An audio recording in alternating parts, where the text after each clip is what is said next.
Penyanyi Mahalini memandu menyanyikan lagu Indonesia Raya mengawali pembukaan Fornas ke-6 Sumsel yang dipusatkan di venue Dayung Komplek Olahraga Jakabaring Palembang Jumat malam kemarin.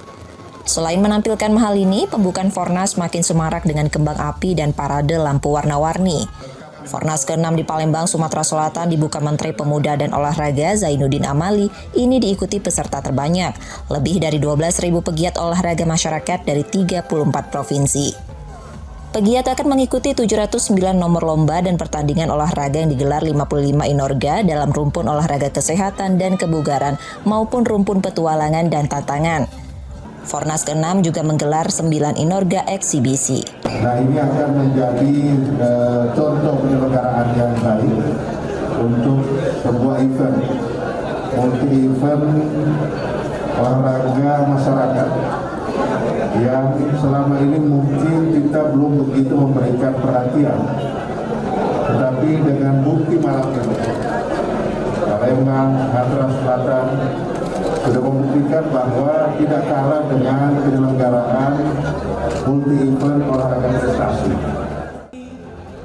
Gubernur Sumatera Selatan berharap jumlah peserta Fornas yang mencapai 12.000 pegiat berdampak pada kebangkitan ekonomi masyarakat pasca pandemi. Tapi ada yang fantastik, di jumlah pesertanya.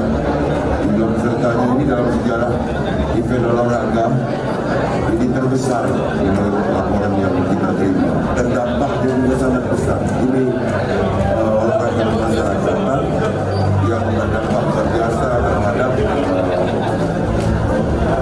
usaha atau yang sedang diikuti masyarakat, yang membangkitkan ekonominya, UMKM, IKM. Semangat kemandirian mewarnai pelaksanaan Fornas ke-6 karena mayoritas pegiat sebanyak 68% hadir dengan dukungan pendanaan mandiri, sisanya didukung APBD. Event berlangsung hingga 7 Juli 2022 yang dipelaksanaannya dipusatkan di Kota Palembang dan Jakabaring. Rizky Nurmizan, Kompas TV, Palembang, Sumatera Selatan.